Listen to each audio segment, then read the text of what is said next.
Hello guys, అందరూ ఎలా ఉన్నారు? Welcome back to my channel Sangeetha Rathod. So ఈసారి వచ్చేసి ఈ వ్లాగ్లో ఏం చూపించాలనుకుంటున్నాను నేనంటే, సో ఊరు సైడ్ వచ్చేసి ప్రతి ఒక్కరు బయటి వంటలకైతే వెళ్తారు. సో ఇది మన తెలంగాణలో వచ్చేసి ఇది ఒక కామన్ థింగ్.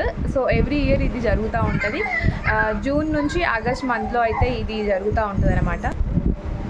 సో బయట వంటలకి వెళ్ళడానికి one of the main reason ఏంటంటే, అంటే వర్షాలు పడాలని చెప్పేసి ఊర్లో ఉన్న వాళ్ళందరూ ఆ గ్రామ దేవతని అయితే అంటే మొక్కుకుంటారన్నమాట.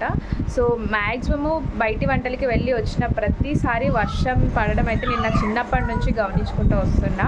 అండ్ ఇంకొక రీజన్ బయటి వంటలకి ఎందుకు వెళ్తారంటే, నార్మల్గా మన ఇంట్లో చిన్నపిల్లలు కానీ ఎవరైనా పెద్దలు అంటే ఈ సీజన్స్లో చాలామందికి హెల్త్ ఇష్యూస్ వస్తూ ఉంటాయి. సో అలాంటి ఏదైనా నెగిటివ్ థింగ్స్ ఉన్నా కూడా అది అక్కడితోనే ఉండిపోవాలి, అంటే ఇంట్లోకి రావద్దు, అది బయటనే ఉండిపోవాలి అని చెప్పేసి కూడా ఈ వంటలకైతే వెళ్ళడం అయితే జరుగుతుంది అనమాట. సో మోస్ట్లీ ఈ 2 రీజన్స్కి చాలామంది వంటలకి వెళ్తారు. సో నాకు అదర్ స్టేట్స్లో తెలియదు, బట్ తెలంగాణలో అయితే ప్రతి ఒక్కరు ఇంటి నుంచి ప్రతి ఒక్కరు ఖచ్చితంగా ఈ 3 సీజన్స్లో ఎప్పుడు వీలు పడితే అప్పుడైతే వెళ్ళి రావడం అయితే జరుగుతుంది అనమాట.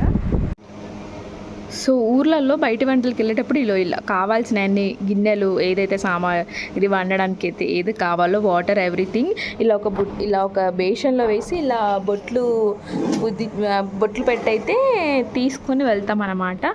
సో ఈరోజు వచ్చేసి మా చేను కాడే వెళ్తున్నాము.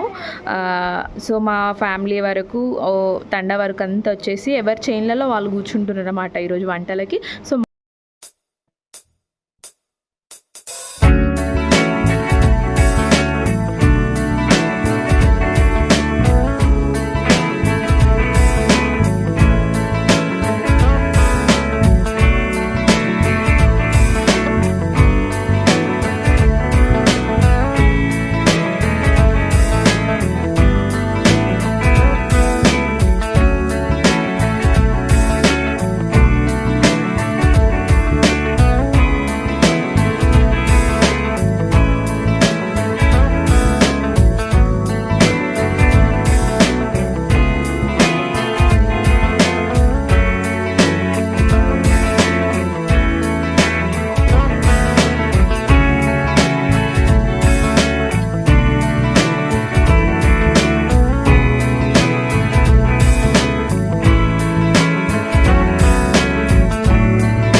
నేను మీకు చెప్పాను కదా, వంటలకి వెళ్ళిన రోజు వర్షం పడుతుందని. ఆల్రెడీ వర్షం పడుతుంది, ఇంకా తిండి తినడం కాలేదు.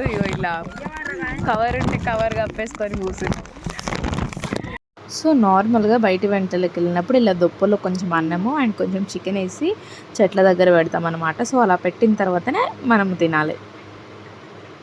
సో అలా ఎవరికి నచ్చిన దగ్గర వాళ్ళు పెట్టుకుంటారనమాట. సో ఇక్కడ నేను చూపిస్తున్న విధంగా చెట్టు దగ్గర ఏదైనా ఒక చెట్టు దగ్గర అలా పెట్టి వదిలేస్తామన్నమాట. అండ్ ఇక్కడ సోను వచ్చేసి ఎంజాయ్ చేస్తుంది చికెన్. సో దీన్ని వచ్చేసి సొలోయ్ అంటారనమాట. సో ఇది మా బంజారాస్లో సొలోయ్ అనేది చాలా ఫేమస్. ఇది నాన్ వెజ్ వండే ప్రతిసారి మేము ఇలా ఏదైనా అంటే సెలబ్రేషన్స్ టైంలో మాత్రమే మేము సొలోయ్ అనేది ఖచ్చితంగా ప్రిపేర్ చేసుకుంటాం. అండ్ అది చాలా టేస్ట్ కూడా ఉంటుంది. అండ్ అది మా జొన్న రొట్టెల మీద అది పర్ఫెక్ట్ కాంబినేషన్ అనమాట. సో దాన్ని నేను మరొకసారి ఖచ్చితంగా ఆ రెసిపీ వచ్చేసి మీ అందరితో ఒక బ్లాగ్లో అయితే ఖచ్చితంగా షేర్ చేసుకుంటా. సో మేము అందరూ తినేసాము. అండ్ చాలామంది తింటుంటే ఆగమాగంగా వర్షం పడుతుంటే చదువుకుంటుంటారు అనమాట. అండ్ ఇలాగా ఈరోజు మా వంటకాలు అండ్ మా ఇదైతే సాగింది. సో మా సోను వచ్చేసి దాక్కుంది అసలు వర్షం పడుతుంటే. సో ఇది వాటి video. Thank you for watching and please like, share and subscribe.